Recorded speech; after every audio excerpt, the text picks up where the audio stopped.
My guest today is economist, author, podcaster, venture, and philanthropic sponsor Tyler Cowen. Tyler is one of my intellectual heroes. This is his third appearance on this program, and will be anchoring this discussion around his new book, Talent: How to Identify Energizers, Creatives, and Winners Around the World, co-authored with Daniel Gross. Tyler, welcome back. Thank you for having me. A pleasure. First question. So why does this book deserve to succeed in a moral sense? Talent allocation is one of the main problems in American or global society today.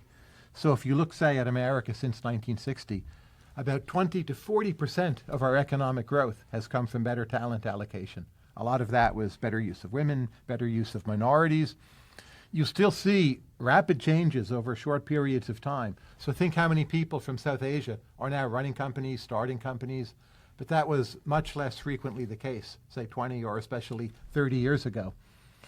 So our mechanisms for getting the most talented people into the jobs they ought to be in operate very poorly. And there's not another really good, seminal, serious book on talent allocation, what we know about it, how to do it better. So Daniel and I thought now it's time to write a book on talent, and thus we deserve to succeed. So this is anchored in your philosophy, which you outline in Stubborn Attachment, so the book sitting between us here, which is that economic growth is, well, you call it wealth plus, growth of GDP plus. I think that was the terminology you used there. And so anything that really can dramatically improve that is something that has a lot of moral desert. And people are happier when they're in the jobs they ought to be in. They're not so frustrated or they're not overwhelmed. So you could say that's part of broader GDP, but people are just happier. Yes. Now, one thing that kind of intrigues me about that, I'm pleased you brought that up because I was going to anyway, which is, there's this, so when you come to performance and even talent, there's not always a, let's call it like psychologically healthy mobilization of talent towards ends. I think of a lot of people who are very successful. I know people like this in my life, but who aren't exactly healthy. The success winds up being a kind of mania about them, where they pursue things, they achieve things, but it's almost like things that fuel that fire aren't always good for them. Might be good for society, though. I talk about that in my much earlier book, What Price Fame? But that said, a lot of those individuals are still at their happiest when they have a chance to express their talents. So I don't know Elon Musk. I've heard people say or ask, well, how happy is he? I can't speak to that one way or the other. But, he can be frustrated running Tesla, or he can be frustrated as a bum on a street corner. And I think he's better off, being frustrated running Tesla or trying to buy Twitter and maybe failing. So the fact that in absolute terms, not everything looks great, you still want a better matching of talents to projects. One thing that intrigues me too about this whole topic, in the book anyway, there's not really a strong kind of stratification of its application to different types of, let's just think of like hierarchies in organizations, the CEO versus an entry-level person. You make some allusions to that, but for the most part, it seems like you're going after something more general here. Is that right? We're trying to teach people how to think about talent. So there's too many particular cases, too many types of jobs, too many sectors to cover them all. And if you just gave a long list, well, if you want a coconut vendor, the person should, be this way. If you want a graphic designer, they should be that way. No one will remember all that. So I think of it as a bit like art appreciation. There's so many types of paintings, sculptures, tapestries, whatever. And rather than list the principles for each one, you give people a framework that they then can take to particular cases. Okay. And what would be the kind of the most foundational, if there is one, kind of concept that you're trying to get at? Is there something, what is the most universal or most general aspect of talent? When you're speaking with people and evaluating them for jobs or for fellowships, there's some very basic categories that you should try evaluating them in terms of. And again, the categories may vary somewhat with which type of job. But just ask, what's the person's energy level? What's the person's durability or persistence? Obviously intelligence, but we show a fair amount of evidence showing intelligence matters much more for more important jobs, even more than you would think. But for less important jobs, it matters less than you would think. And a feature I in particular like to ask about people is how good are they at perceiving hierarchies within institutions or groups, and then figuring out which are the right hierarchies to climb. Because I've met a lot of immensely smart, talented people. They'll say obsess over video games or playing chess and never go any further. And a lot of standard approaches to talent don't focus on that feature enough. So just have some starting points that makes sense.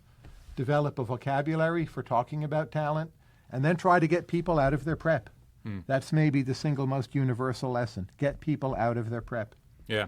That is an interesting, that part of it, get them out of their prep, is an attack on, or rather a want to draw out real, right? Authenticity, if there is such a thing, or at least in the moment you want them to tell you kind of real answers about who they are, as opposed to what they want you to think.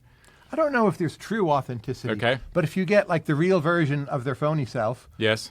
it's better than getting the phony version of their phony self. But keep in mind, the subtitle of the book is How to Identify Energizers, Creatives, and Winners around the world. So if you're just trying to hire a cashier at Starbucks, just testing for prep, may well be fine. Like if they come prepared, they're probably a pretty good cashier. So to ask them questions like, oh, what went wrong on your last job, or what do your coworkers say about you, are perfectly fine. But if you're looking for someone to run a startup or to change the world with ideas, and you just test for prep, you'll just get prep. And it matters much less. I had this in college, my undergrad, I took an organizational behavior class, and the professor talked about this story. They're hiring a prof at the school. And there's a 3-day interview process. They flew, I guess, a guy up, I think it was, for 3 days, and they had kind of a panel of interviews each of the days. It's kind of like a Thursday, Friday, and then a Saturday, and the Saturday was only a dinner at the end. Lots of interviews, everything was going great. And at the dinner on Saturday, he got a few drinks in him, and then just started being a total bleep hole. Yes. Suddenly it came out. Who is this person? They got him out of prep, right? Got him out of prep, but it took the lesson that she tied to that story that I took was that you got to wear him down. Yes. It takes time. That's right. Right? You don't talk about that in the book. Your book is much more about, you can, through artifice or clever questions, and we'll get to questions, a lot about questions in this, you can actually make that easier, faster. You can shortcut that process. Very often you don't have time, right? There might be 10 candidates. But we do say time is the best thing you can have. So, if you can go with a person to a basketball game, we give that example. If you can go with them to a dinner that is not just like an interview dinner, any quote-unquote real time you spend with them is going to be much more valuable. And that does take time. But if you don't have it, well, what are the shortcuts? And that is our focus, the shortcuts. Yes. Another concept which is not in the book, but which I kept thinking about, was the concept of developing talent. Now, this is about selecting talent, right? But I was kind of always having this question in my head of how would you build the capacity for somebody to authentically pass this test or that test? Is there a reading in this book somewhere, or maybe another book you guys are writing about how to build these capabilities in people that you're looking for? We have thought we may write a sequel book on exactly that. Yeah. We haven't written it yet. It's not only not out, it's not written. But we do see that as the next topic. Because one other kind of angle on that, too, I was thinking, is some of these deficiencies are going to be easier to make up for than others. Now, you don't explicitly endorse any trade-offs or kind of methods of aggregating to a score of any kind, right?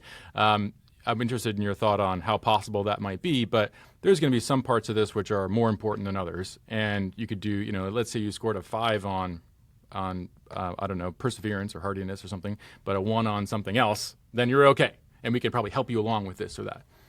I think the hardest for people to learn, if they don't have it already, is openness. Okay. It's very difficult to take a dogmatic person and teach them how to be open. It's possible that failing in life will teach them, so I've seen that happen, but simple instruction doesn't do it. I think teaching people extroversion is very doable. I even have the favorite saying, introverts make the best extroverts. Yeah, okay, yeah. Because in a sense, you can teach it to them like playing a role. Yes. And you see this with Elon Musk, who says he's an introvert, but he's able to be out there on the public stage. Yeah. And it's maybe an authentic role, but it's a kind of role. And extroverts, when they put themselves out there, they feel every arrow very deeply. The introvert is actually more likely to be protected against that because what they're projecting is a bit removed from their authentic self. So extroversion you can teach, openness very hard to teach. Intelligence, I think it's overrated as a general quality, but just teaching raw intelligence is not very easy to do. And the word talent to me did suggest kind of a fixed mindset sort of approach to this, because talent to me I associate with an innate quality, right? That's more nature than nurture in my kind of lay interpretation of it. But a lot of what you're saying there for sure. And I think of what I read as your general view on things is not like that at all. Very much about developmental capabilities. Sure. So why if the you word talent? Look at the NBA where you can measure performance, right? So it used to be 7-footers could hardly ever shoot three-point shots well. Sure. And now today they're very good three-point shooters. Not all of them, but much more than before. And that's training and talent. So again, that's super important, but we're going to write more on this topic. Okay, great. You mentioned there a few of the big 5 personality characteristics, which to me there's a very light touch of academic literature in this book. It's quite a lot about. I mean, I think you straddle both worlds of talent evaluation, both as an academic and as a researcher. I would think, but also as a manager, as a venture sponsor. But Daniel Gross is very much on the venture side, right? So to me, that's like the main mediation of the message here is through your roles as or your side of your life, not as an academic psychology researcher or something, but something very different.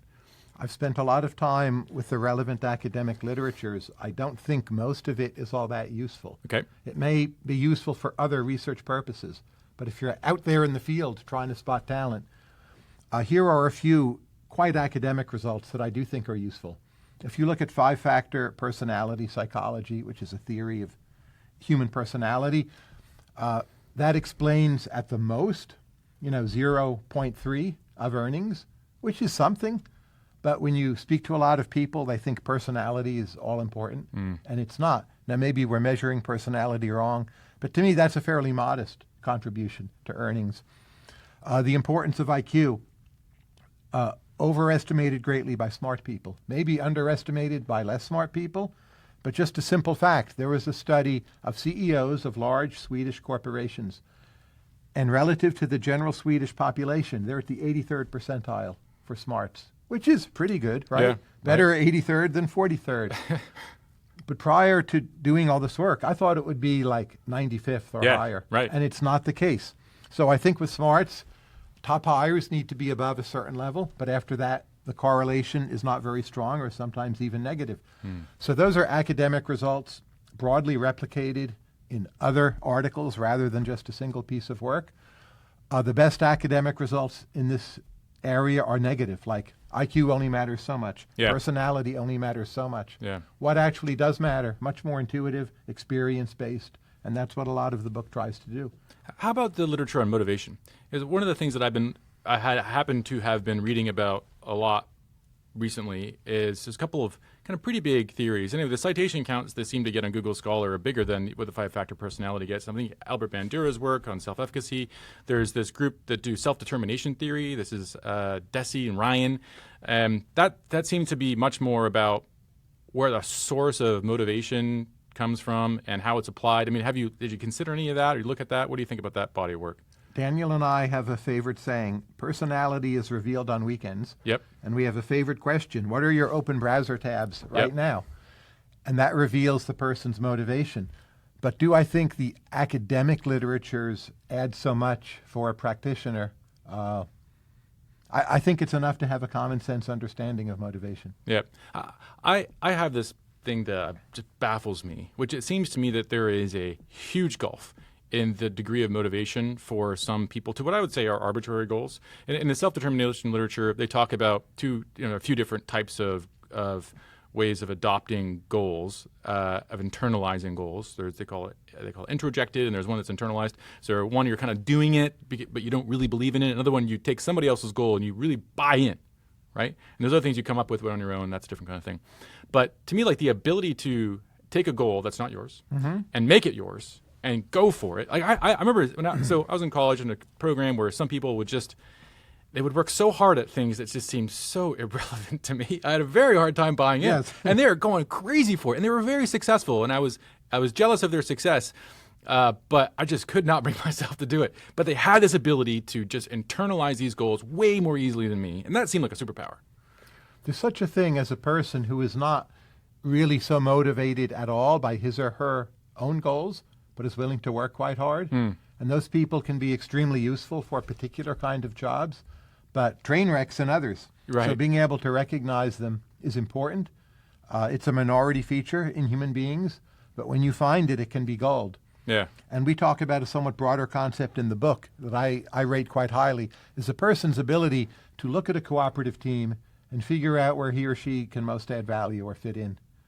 And that's different from personality or IQ or hard work per se, but extremely important. And it's one of the top things I look for in many different roles. Yeah, that's where I see like a lot of the psychology, maybe even just the whole strategy behind the field of psychology as being kind of off base, because the experience I always had was, when you're a student, you're working by yourself, for yourself, well, for whatever the teacher tells you. And then once you start working in groups, and particularly in organizations, you're on a team. Like, you can't succeed individually, really. Right. Hardly at anything. But it seems like that's, I don't know, is there any literature on that transition? Even the studies you're citing there are about income correlation, which I guess gets at the idea, but that's still like something that I'm making for myself. That's not the same as, is the team you're on more successful? It's just whether I'm paying you more, which is not exactly an exact match for what we're looking for, right? There's plenty in the literature on what makes for good teams, but I find there are too many results. Okay, right. Yes, okay. So there's plenty of good teams ought to be diverse, but Yes. each means something different by diversity. There's also papers, Yes. good teams are not so diverse. Yep. The early PayPal founders, in broad terms, had a lot in common. Yeah. Helped to hold PayPal together to the extent it held together. So again, you have to ask yourself what is useful as a practitioner. And I think, again, here, the analogy with art history I find useful. There's a big body of formal criticism of artworks and art theory, with postmodernism, critical theory, and so on. And maybe it's interesting, but if you actually hear how, say, people at Sotheby's or Christie's talk about paintings, it has very little to do with those theoretical works. And they're the one assessing the paintings. Well, what should this be priced at? What's the proper auction range? Do we want to sell this at our auction at all? And you need both. But this is not a book like, say, critical theory is applied to paintings. It's the kind of conversation someone at Christie's or Sotheby's would have when they're talking about a painting. And that's highly informal, based on a lot of experience, somewhat informed by the broader literature out there, but hardly bound by it. So a little earlier than I wanted to, but I'm going to hit you with my first Straussian reading. So Let's hear it. Here we go. We're game. So this is more about Tyler than it is about the book, but I think I'm observing an arc of your career as moving a little bit away from academia. And I see this book as a step in that direction. So Sure. But is that even Straussian? Well, I mean, it's pretty obvious, but like to me, you still are a professor of economics, and maybe you're right. Maybe it's Correct. not Straussian. And then, if I may say as well, that in our last interview, I listened to it in advance of this. All my Straussian readings, you claim non-Straussian. So maybe I'm just not very good Straussian. I'm simply somebody who's reading what is on the wall. But allow me to do it anyway, which is that I think that there is a lot of wisdom, obviously, in academic work, but in some sense, I mean, you dedicate your life to it, right? And then now you're kind of tiptoeing away from it a little bit. I mean, this book's co-authored with a venture capitalist, and it really is integrating a lot of personal experience, right? You're I think, attacking generalized insights, but you're not really doing it from a study. You're not doing studies of things, right? You're sort of just saying what you think in the book. And so I'm right, I guess. You're moving away from academia. What's next for Mercatus? 5 years from now, this is all going to be a venture capital fund? Well, I would put it this way. The earlier Tyler Cowen was maybe less rooted in purely academic modes of reasoning than it may have seemed Interesting. at the time. So keep that in mind. Okay. In that sense, the delta is smaller. Daniel, my co-author, spends a lot of his time on scholar.google.com. Yeah. He thinks it's much better than Google per se. Yep. You get better content. He reads those papers. We talk about them. But he himself has never been to college, or if he has, he's kept it a secret from me. I don't even know if he ever dropped out of anything, but he's not formally educated, one of the smartest people I know. He knows different talent literatures, can discuss them at a very high level. But I would say the true academic learning about many things is that the market test is what matters. It's an academic insight that academics themselves want to forget. And the market test is the most success at spotting talent has been made by venture capitalists, Yep. angel investors, Daniel included in both categories. So I would say this is super academic. It takes seriously the academic point that the market test is better than a lot of the research literature. It does. You do emphasize the concept of art here, though, and I think there's a depressing reading inside of that for me, which is that I don't know that a lot of the concepts you have in there really kind of can be encoded or compounded? Can we really like continuously get better at this function, or is this something you have to go to an apprenticeship? And maybe there's a little bit of a compounding in there, and that you pass down through the, through your coaching tree as a venture capitalist. But like, I feel like this needs to be experienced and used and tried and that kind of thing as an individual, and you can't really transmit this through a paper or a book really properly. Well, that's like most things, right? Okay. So doing economics, forget about talent, just normal economics. You learn most of it by trying to do it and trying to teach it. You still go to something like graduate school and take classes, but the two have to come together. So there's not really a graduate school for venture capitalists, but doing a startup yourself is one way you might go down that path, right? As Daniel has done. And that the two come together, again, is extremely common. And for normal academic research, it's a lot of learning by doing and teaching. Yeah, my sense of, I don't know, the aspiration that I have for academia anyway is that you develop these frameworks which you systematize and integrate with each other, or disintegrate, I suppose, if you don't like them. And there's kind of like a way to formally proceed through developing ideas that will win or lose, and they'll adapt through kind of a through a trail of literature anyway, which is citation. Like, you can go back, and I spent a lot of time on Google Scholar too, so I'm with Daniel 100% on this. And you can follow a trail of an idea. Sometimes they'll give you a summary or something in a paper, but you can also look at the old papers. Google Scholar goes all the way back. I don't know how far it goes back, a little ways, and I like that. But I feel like that's less. I don't know. Maybe I'm just kidding myself, and that's all kind of a play acting. And really, what's going on is inside the faculty rooms or at lunch, and that's where they're really doing their learning. They're not actually studying all these papers. But that's what I would hope for. Am I right? I think learning has always been more experiential. There are a lot of academics who don't have enough real-world experience or trying out their ideas. But even if you look, say, at the ones who do consulting, which I don't do at all, they have a so much deeper understanding of a lot of economic issues than the ones who only do research. Right. Or simple things like going on World Bank missions, which I've done a fair amount, not lately, but I've been, to Yemen and Bolivia, other places. Not doing research, but you learn such a great deal about economic development by just going places, seeing, looking around, talking to people. So I think it's still underrated. In essence, we're testing people for a pretty one-dimensional test, like, can you get this through referees? Yep. But the test of relevance, the people who are relevant, whether or not you agree with everything they say, like a Larry Summers or a Jeff Sachs, they have immense real-world experience. Yeah, what I compare this to, I suppose the ideal that I have for, like, I would say maybe a truly compounding artifact would be something like software or building codes or something, which they can go off on the wrong path as well. But there's so much wisdom encoded in these things. I was talking to my father-in-law yesterday about this, where we're talking about how there are all these little details of a house. We're doing a little bit of minor renovation in the house, and there's little things that aren't there in my house. It was built in the 70s that is in the building code now, that it would just be there, and we wouldn't have to kind of retrofit all this. And we don't really know why it's all there when you're doing it necessarily. You don't even need to. You just have to fill the checklist off, because there's wisdom embedded in that not everybody has to know, but is transferred down kind of through generations, maybe, right? But this seems to be very different. I mean, social science is very different, right? We build a software in my day job, building software, where once you build something, it's built and it keeps working, and you can build more things on top of it, and this is kind of always there. You have to maintain it a little bit, but it's not the same as kind of rebuilding it again, right? There's this concept of progress in these physical things, which doesn't really seem to exist as much in this kind of social processes. Well, sometimes progress is about opening up or reopening a national dialogue. Okay. So take the book Freakonomics. The main point was incentives matter, right?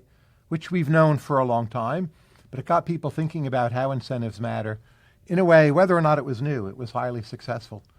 So it seems to both Daniel and myself that right now we don't quite have a national dialogue about talent. Okay. You hear the phrase inequality, income inequality all the time. That we're bad at allocating talent is just the flip side of the exact same thing. It's a very different way of framing it. You frame it as a problem to be solved, and not just to be solved by attempted redistribution, but to be solved by finding and allocating talent better. So our key goal here is to jumpstart a national, international dialogue about talent as a key issue, and mobilize that decentralized knowledge about talent out there and bring it together in more of an iterative process. This is not a we have all the answers book, because we've studied every sector in an economy. Right. No one can do that.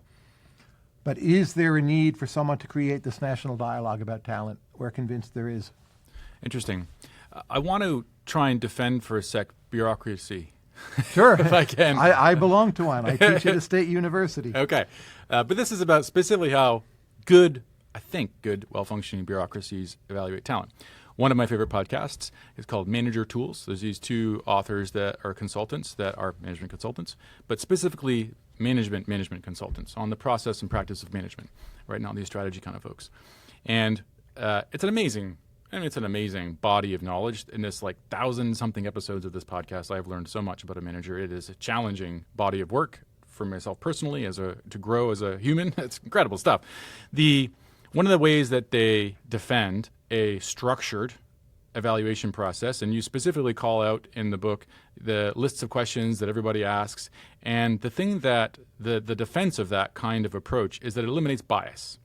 And it seems to me that the method of kind of feeling your way through the art side of an interview is one that actually could have quite a lot of bias in it. And it's hard to control that bias by having a conversation with other people where your biases are revealed and you can correct for them, right? So if you all ask different questions, you all kind of have opinions. How do you integrate that, right, and remove bias from the process? Or do you care? Citing bias, I would say, is begging the question, right? Okay. One person's bias might be another person's discovery. But I would say this: if you are hiring a large number of people, going through a large number of resumes for jobs that are quite well defined and have been in place for some while, almost certainly you need a structured interview process. And you should follow the kinds of advice that you're referring to, probably are embedded in that podcast. But a great deal of talent search is not about that. So most of our book, as we say, is about the unstructured process. If you're a venture capitalist and you're judging should you fund someone with a startup, or I just had someone submit a proposal to my Emergent Ventures. They want to spend their next few years developing their own podcast. Yep. You are making an individualized judgment, whether you care to admit it or not. It would be very ill-advised to ask all of those people the same questions. They're doing different things, have different backgrounds. They are putting themselves forward as unique, which they may or may not be. But if your response to their possible uniqueness is to jam them all in a box and ask them the same questions, you will not find the unique ones. Yep. So structured interviews are extremely important for a lot of jobs. There is no real alternative. But most of our book is about the less structured approach. Yes. And I think of part of this as really embracing bias. And you mentioned the point a second ago, is bias really that bad? And I would rephrase it. What people want to call something bias when they don't like the outcome. Okay. Sure. If you're doing, say, venture capital, the real problem is one of omission. Yes, right. That you don't find the big winners. Yes. So you have to be extremely open. Yes. You're less likely to be biased than a person looking for talent in some other way, not more likely. Yeah. The failure mode, listen, I've lived through this failure mode where you fall in love with a candidate because of, this is bias in the bad sense. You just sort of happen to click with the person on a personality basis, and you don't have a way of correcting that. Other people disagree with your assessment, but I was the manager, so I hired the person anyway, and it was a bad idea. I mean, I was blinded by my bias, and I failed. I have failed personally at that more than once. And so I came away from that experience being a convert to the concept of having standardized questions, to an extent at least, so that we might, or at least have a standardized evaluation rubric. And you do make a point of this in the book here, which is you kind of should have a shared understanding for the sorts of things you're looking for. Right. And at least you can structure the conversation a little bit on that. But you are pretty loose on kind of what that list should be, right? I mean, you find your own path, Mr. Organization. If we take, say, philanthropy, I definitely see too much decision-making by committee, too much of a consensus approach, too little risk-taking, too many decision processes that take too long and have excessively long and tiresome and energy-consuming applications. Yeah. And I think we need more evaluators who are willing to innovate with fewer veto points. So I'm a big advocate of that. I've done that with my own philanthropic projects. And at the margin, I've actually seen a lot of groups and individuals copying that approach. It seems to be working better. It's very much one of the intellectual contributions, I think, of venture capital, which is make a lot of bets, expose yourself to variance. And the hope and the realized outcome in a lot of instances is the variance is mostly positive. You get the right tail variance, which you like. And that's of sufficient value to make up for the misses. And keep in mind, there's a difference between hiring people who will be with you every day and venture capital or Sure. philanthropy where you're funding someone at a distance. The cost of a bad decision can be higher when they're always with you. Whereas venture capital, you're out the money if they're no good. You might lose something reputationally, but it's a very different situation. You want more risk taking because you are more insulated from the downside of a particular kind of bad decision. Like, Yep. oh, this person is toxic. Well, you stop funding them, you cut them off. You don't talk them up to your partners, and probably that's manageable. Much harder when the toxic person is in your midst. Do you have any advice for how to generate consensus with this? I mean, is there because I think of consensus as being one of these optional parameters. I mean, you've made the point about emergent ventures specifically, where there is no consensus. Well, there is. It's pretty easy to happen. You like it or not, right? There's an autocracy there, and that's easy, I suppose. But in most organizations, that's not really the way it is, or maybe the way it should be. How do you get together and have a conversation with more than one interviewer employing a style that you advocate for? I'm not sure I follow exactly what you're asking me. So if someone wants to be hired as a senior scholar at Mercatus Yep. and be physically present here, which is what the job typically would entail, they will meet with the other senior scholars Yep. and likely myself, and there will be a collective judgment. Yep. And the other opinions absolutely will be respected. And if the other people don't think that person is any good, probably they'll end up going somewhere else. How do you integrate the perspectives, though? So you're obviously as the I don't know what your title is, the Faculty CEO, director. the director, right? So the person in charge. Like the You have the CEO. final word, Right. Right. And But I don't exercise it in that setting. I Okay. really don't. can you not? Is it possible for you to not exercise it? For the politics, the body language in the room. What's Tyler really think? Think of it as a barbell strategy. So there's emergent ventures where I am the decision maker. Yep. And then there's what you would call normal hiring, where there's more of a consensus approach.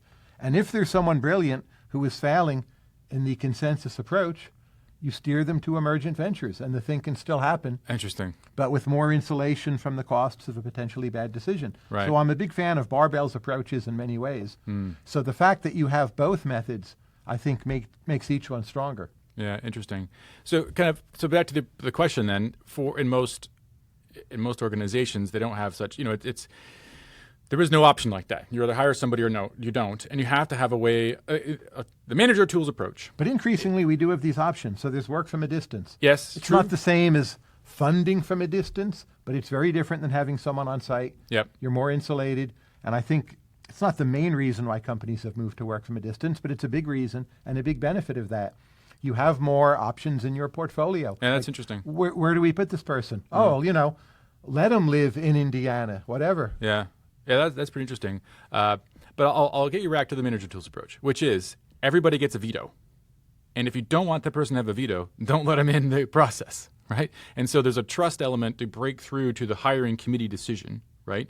And once you're on that team, everybody gets a chance to say no, but they don't really talk too much. Well, they do actually talk quite at length, but I can't summarize it as easily about how to structure the conversation. I mean, they talk about structured questions. You have a list of questions. Everybody talks about the answer to that question, right? And you go through the list and you say, everybody compares notes. And if somebody doesn't like an answer, next candidate.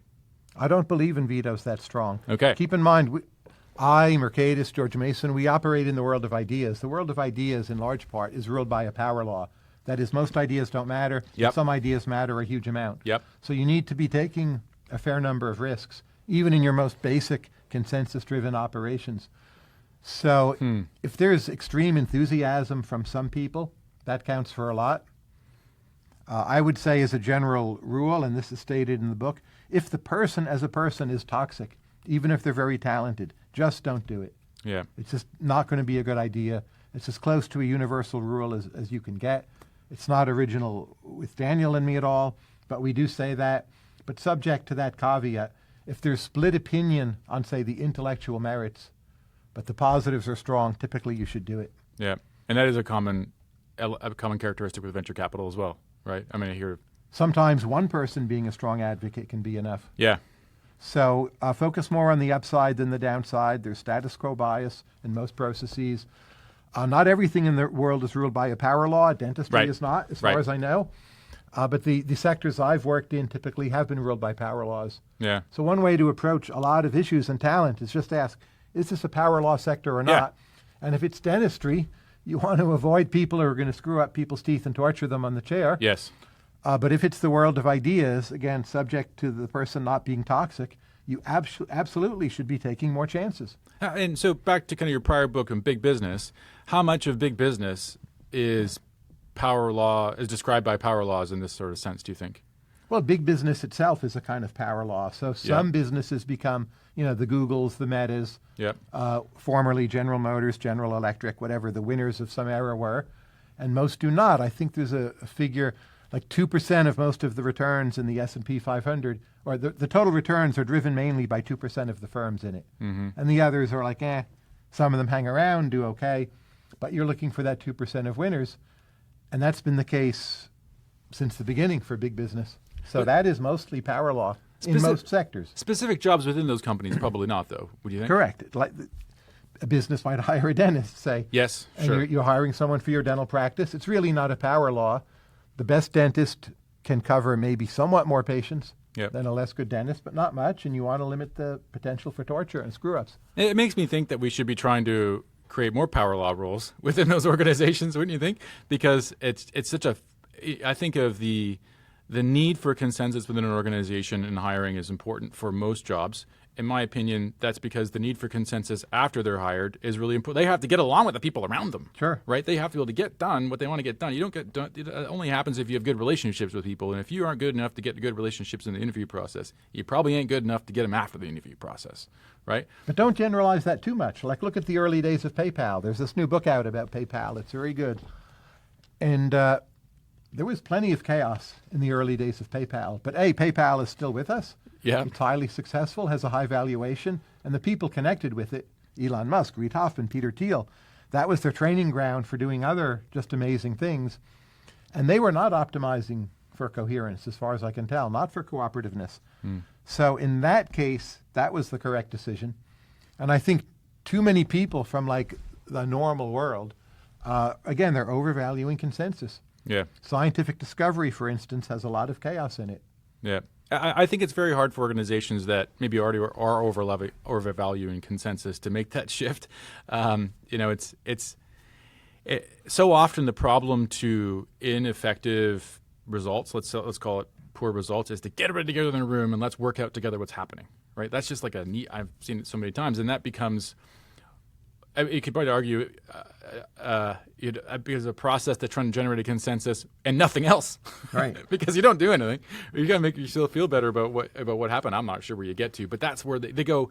They don't go farther away from consensus. Let's try some crazy stuff. They go deeper in, right? So that's our instinct, is to generate more consensus. I think as people, I think that's like a fundamental urge. Absolutely.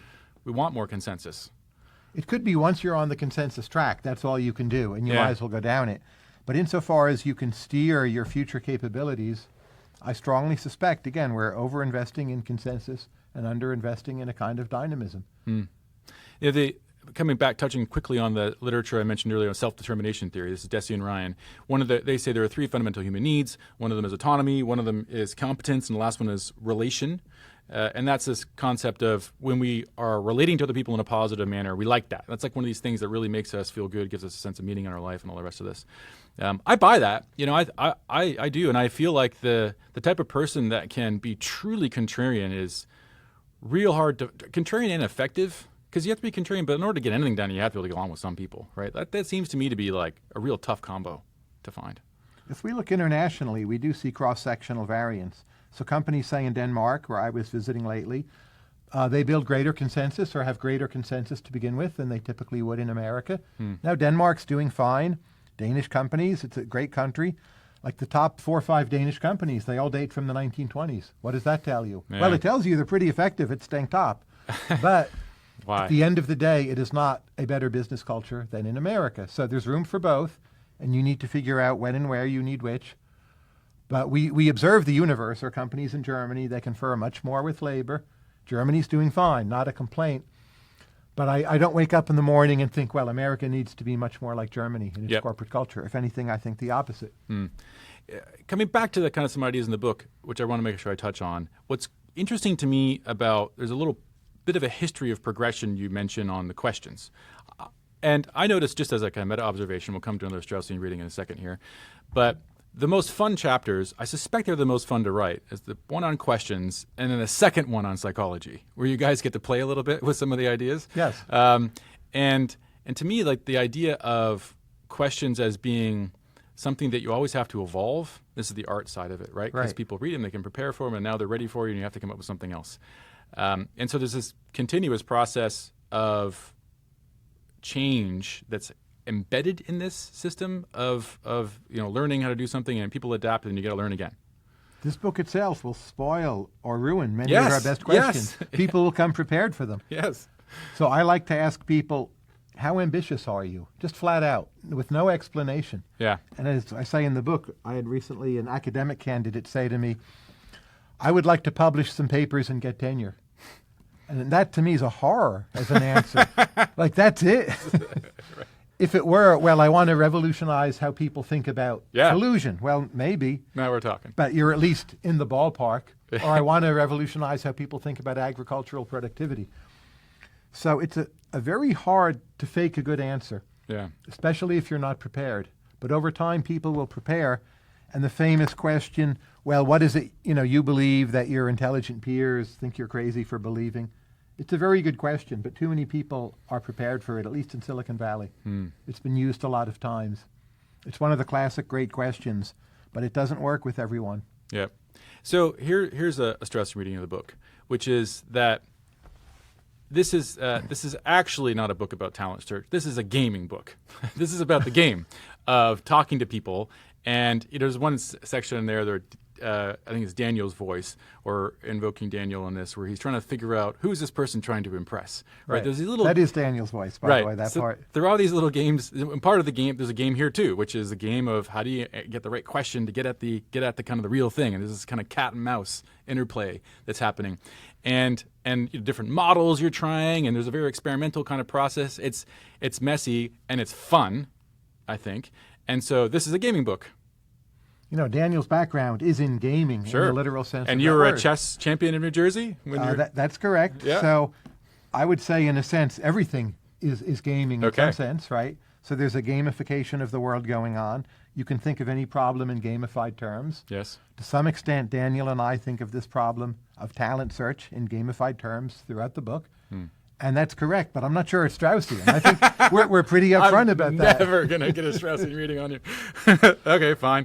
So I'm going to come back to the one thing you said a second ago, which I really want to get into. You said it was hard to fake it's hard to fake an answer to the question of how ambitious are you? And At least at the moment, right? That may change. Okay, fair enough. But to me, what's interesting about that is that that's a pretty abstract thing. And the concept of abstraction is one that intrigues me sometimes. And I had Robin Hanson on this podcast again, somewhat recently, and he wrote some blog posts recently. One of them was, why don't we just pursue things directly? Like, why do we have to have all this sort of indirect stuff? At some point, we're going to evolve, or some successor culture will evolve a direct desire to create more descendants. And whatever they do to get to that direct desire to create more descendants, they will, just by fact of numbers, dominate culture. And the point there was, if we just go after the thing itself, as opposed to all these intermediated intellectual games we have to play to then back into success through some manner, wouldn't that be better? And there's a lot of abstractions in how you've designed the games in the book, and in how we approach the evaluation of talent more generally. It's not just saying, here, go do the task for a couple of days and come back and show me what you got, right? It's this, sort of cat and mouse game, right? When you can do that, if you can test them directly, that's wonderful, of course. Okay. So you're looking for chess prodigies. Hey, let's play a game. That's Yes. at least the best starting point. I would But say. again, often you don't have recourse to that. But I tend to like a barbell strategy again. So ask some super direct questions. Like Peter Thiel loves the question, are you going to succeed, or are you going to be successful? Yeah. How more direct can you be than I that? mean, But at the same time, and I'm not speaking for Peter here, but as I read him, he does it too. You ask some extremely indirect questions. So I'll try to get a person talking about, like, is their thing sports or movies or gaming, or, it could be knitting at home or whatever. Get them to talk about, in a way they have not prepped for, some complex topic. So if someone's a huge Star Wars fan, I'll say, well, Yoda's advice, was Yeah. it good? Or who's the best talent spotter, in Star Wars? Sure. and just see what they say, how deeply they can think about it. That's super indirect. Do a lot of that to see how well they can think about these hierarchies of talent and achievement and climbing ladders. And then some super direct, like how ambitious are you? Yeah. And bring the two together. These, I think, contrast a little bit with a fun little game you kind of play in your podcast, where your description of easy and hard questions. Yes. And so you ask them, here's a really hard question, and you ask them something completely benign, like, what are you going to have for breakfast tomorrow? Or whatever it is, right? And they're like, that's not a hard question. And then at one point you gave us the tell. You told us why you're doing it. You said, but now you have to actually do it, don't you? Right? So questions That's right. that motivate real action, prosaic as they may be, as opposed to these big, what's the cause of economic growth? And it's like, well, I could say almost anything, and there's not really any way of making that, any more real, right? If you want a Straussian reading, I'll give you one of Conversations with Tyler. Okay. It's a series of talent interviews Sure. designed to test people, and Yeah. they're really hard. Yeah. And the grades are not handed out. There's no hire or fire decision at the end. But that's one way to think about the podcast, which is not stated up front any time that I can recall. Yeah. And how does the result of that process for you change how you think about the person? Do you really, does it really matter? Absolutely. Oh, It interesting. really changes how I think about people. And how you would read their subsequent work? Yes. Or in some cases, stop reading their subsequent work. Really? Yes. I'm amazed what a big difference that hour with them can make. Yeah.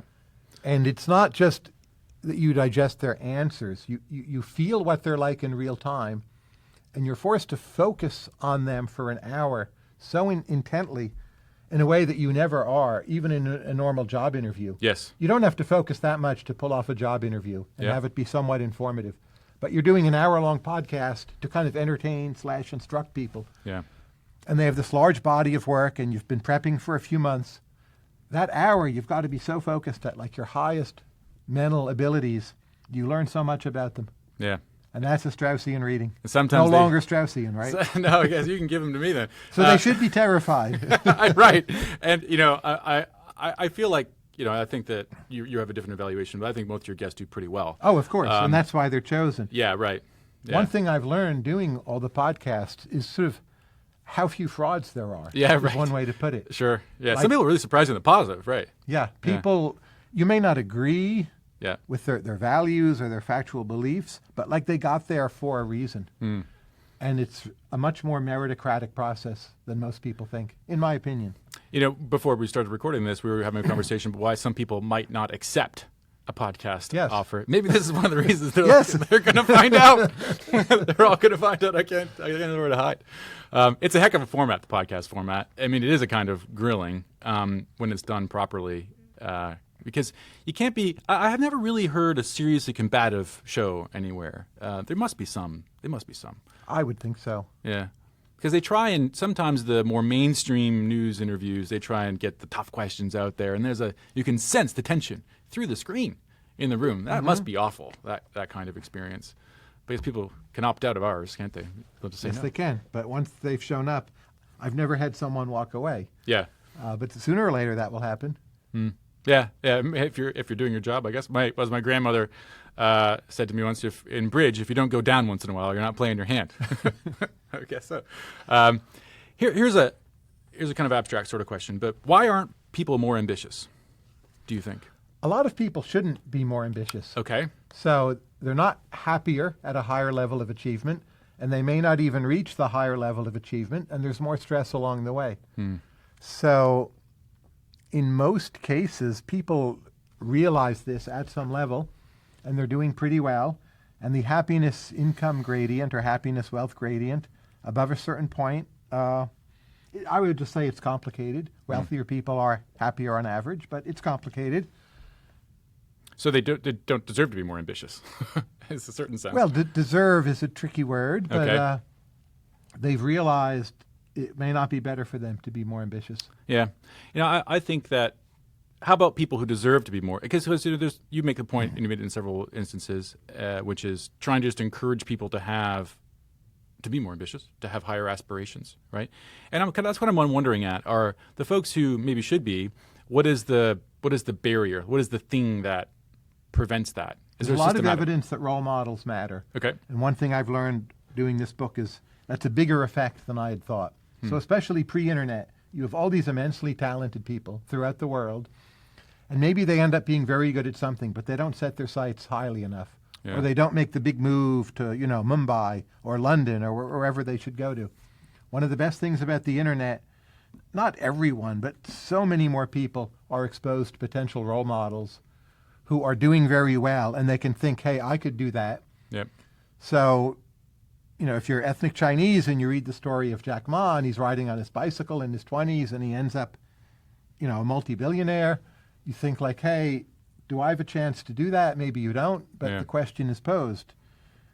And but getting people focused on their peers who are the ones they should be emulating, rather than peers like, oh, maybe you have too many people trying to be professional athletes, say, very hard to win that game. And people being too local and not sufficiently global in their perception. It's the main problem identified by Adam Smith, interestingly. But I Really? still think it's highly relevant. You read Theory of Moral Sentiments. As I read that book, his critique of approbational incentives is people are too local and not sufficiently global Interesting. in what kinds of approval they seek. That's interesting because where I was thinking about kind of the selection of mentors, or let's call it aspirational work, is a moral thing where, the interesting thing that I've been thinking about more recently, and I think that's touched on, Peter Thiel is a great example of somebody who generates a lot of content in this, which is very moral in flavor, but very practical in application. So like, in what way does your morality showing through in the work you do? And this is not about kind of helping people across the street. This is in the work that you pursue in your job, right? Right. And there's a moral kind of like angle to some of the questioning. And, when you're selecting a mentor, should you think about, if you're a kid, I don't think they have the sophistication to kind of go through a selection process like this of like, we're going to find a moral, or maybe they do, maybe, I don't know what you think about this, but I'm going to find somebody who has these criteria and, but that's what they should be doing, or somebody should be doing that for them. But again, there's the local global issues. So say you're a kid, you're 10 years old, you're in Belfast, and it's 1971, Yeah. and you want to be a leader. Your local role models might well be big sources of trouble. Yep. Like, even if you agree with their side, whatever that may be. Yep. We have comparable problems in America, and that's where I think fundamentally things are going askew. The internet can have a negative effect in this regard as Yeah. well, but I think on net it's quite positive. And Daniel's life, like coming into contact with Silicon Valley, just seeing people. Daniel will relate, well, he saw and met Mark Zuckerberg. Obviously, he had already known who Mark Zuckerberg was, then Facebook, but it made it all so much more real for him. Yeah. Just to literally see Mark Zuckerberg. And there's something about vividness and cues that if we could earlier on in people's lives get them better cues and at least suggest to them, there are paths other than, Belfast 1971, you want to like lead the IRA unit on your block. Yeah. I think there are huge gains. It does not in material terms cost a huge amount. Doesn't mean it's easy to do.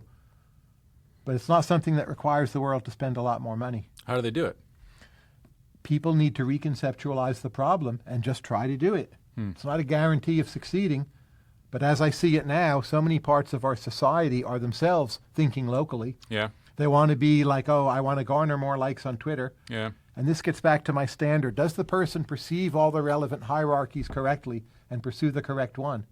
Not like best chess player in Iowa, which is worth, I don't know, 0, negative. Yeah. Not leader of, the prison gang, but something that's really going to matter. But it seems to me that, so agreeing with the sentiment, it seems to me though that all of the qualities you're looking for in a global leader, right, are available in local leaders. So people on your block can be hardworking and they can have all the qualities that would propel you to success in some way, but somehow that's lacking. Is it the absolute heights of success that you need to kind of see in some deeper way? It depends what you want to do. So almost everyone starts with their proverbial block, but the actual energizers, creatives, and winners, Yeah. at some point before they're too old, see more than that and integrate the local and the global. Yeah. But the qualities they employ, I listen to these podcasts and you read some books and stuff, and they're not saying anything like revolutionary. They're just kind of doing it, right? But I think it is revolutionary. Okay. For it to truly be salient and vivid for people. Yeah. It has to be framed, reframed again, iterated. And it sounds like if I say, well, we want to have a national dialogue about talent. Yeah. It sounds so bleh, Yeah. so ordinary, like the talent. We all know the word. Everyone says it matters. But we don't actually have that. Yeah. And to see the revolutionary potential in ideas that are very simple and sound quite familiar, I think is a big part of this advancement. So, you know, you could even argue that in historical books like the Bible or something will have a lot of the qualities. You know, I listen to a fair bit of Jordan Peterson these days, and it's an interesting integrating his view on a whole bunch of things. And you know, deep reading of the Bible is kind of one of the things that he's teaching me. And there's a lot there. I agree. I'm a great big fan stuff. of deep reading of the Bible, and I'm not religious. And it's been myself. around for a long time. Correct. It A hasn't very done the long job time. though, right? The most widely read book ever, perhaps. But it hasn't caused us to aspire to greater things on I its think own, it right? has. Okay. Tell me more. I think most of the West has fundamentally Christian roots, Okay. even when it has secularized. From Christianity, we got the idea of individual rights, the idea that you separate religion and the individual from Caesar to some extent, the notion that an individual, Jesus, who also partakes in the divine, is a victim but is triumphant. Very different from what you get in other religions, to make the René Girard point. Mm-hmm. And that is more conducive to certain kinds of social progress, even once we have secularized. So I'm not saying other religions don't have virtues of their own, but that's what I see in Christianity. Judaism, more complicated, but just the notion of law and covenants and constitutions and compacts, incredibly important. And I think the West has done that better than the rest of the world for that reason. So you believe in social progress? Well, it doesn't come automatically, Okay. but I believe it's possible. Yeah. And mostly we've seen it for the last few millennia, Okay, good. Because several years ago, I had Mary Hirschfeld on this podcast, whom I went to graduate school with. I know Indeed. quite well, yes. and we discussed your book, Stubborn Attachments, in the podcast. And she doesn't believe in moral. Or she says she doesn't believe in moral progress. She says we're all fallen, and it really was something. I hope I'm representing your views. You can look at the show, and I'll post maybe something about it. But she said I don't really believe in collective, aggregate moral progress. As individually, we're fallen, as you used the word, and we have an individual journey of moral progress. Right. That we proceed through our life, but in the aggregate, we all start from the same place. How far we get, good luck to you. But in the aggregate, there's not really such a thing. And that's, I mean, she's a theologian. Yes. So that's a possible reading of the Christian, doctrine or faith, which is super depressing for me. I mean, I didn't like it one bit. But I don't agree. So I would agree we are all fallen, Yeah. in a sense similar to what I think she means. But look, the murder rate in medieval England was much higher than the murder rate in England today. So there's a kind of channeling that goes on. Yeah. And this is like the French Reformation and Enlightenment tradition, starting with Pascal and others at that time. The notion that mixed impulses, sometimes even bad impulses, can be channeled and get you to do better things, and ultimately you become a better person, surrounded by better peers. You don't stop being fallen, but you deal with the fact that, like, hey, I shouldn't, become a serial killer. I should start a business. Yeah. And what are the institutions that kind of mediate that progress? Like, what is that? What is it? Where does it sit? Where is it encoded? Well, religion is partly where it's encoded, so Okay. I think Mary herself should be more optimistic. But obviously, media, social norms, what leaders are like in a society, books. So partly this is a book to want to inspire people to learn better how to look for talent. And there are already people I know who've taken this cue and now are doing things with their life to help others look for talent. So you want to trigger a conversation, and the conversation is a kind of, well, that's not encoded anymore. That's just, what does the conversation mean? What does that mean? Is that people writing blog posts? Is it interviews on TV? Is it, what is the medium of a conversation in an aggregate sense? All of the above, but Okay. recognizing that most people at the end of the day will take away quite a quote-unquote stupid version Yeah, of the dialogue right. and just like, oh, talent, but that's actually fine. Okay. And it will be barbell-like. Yeah. There'll be more people studying talent as a practical thing to do in a sophisticated way. It's amazed me, some number of years ago, I would sit in on Silicon Valley conversations, and people had a very crude notion of five-factor personality theory. They just thought it was so important. It was the thing. You look for the person who's disagreeable, like the Right. next jerk. Yeah. Maybe they should be wearing a hoodie, but they need to have the right kind of energy and nerdy background, and they're just going to succeed. And those same conversations today just seem a lot more sophisticated, like disagreeableness can be a value. The most successful people very often have some barbell-like mix of disagreeableness and agreeableness. They're Yeah. also good diplomats. Yeah. Or they're good talking with the media, or they're charismatic on Twitter like Elon Musk. So even in a small number of years, I see a lot of progress in these dialogues. How's that transmitted? How does that go? How does that become to fill a place like Silicon Valley? Silicon Valley is a relatively small area, and Sure. a lot of the people there know each other. They also chat in person and also WhatsApp in other ways, read each other on Twitter, and it's definitely being transmitted. Yeah.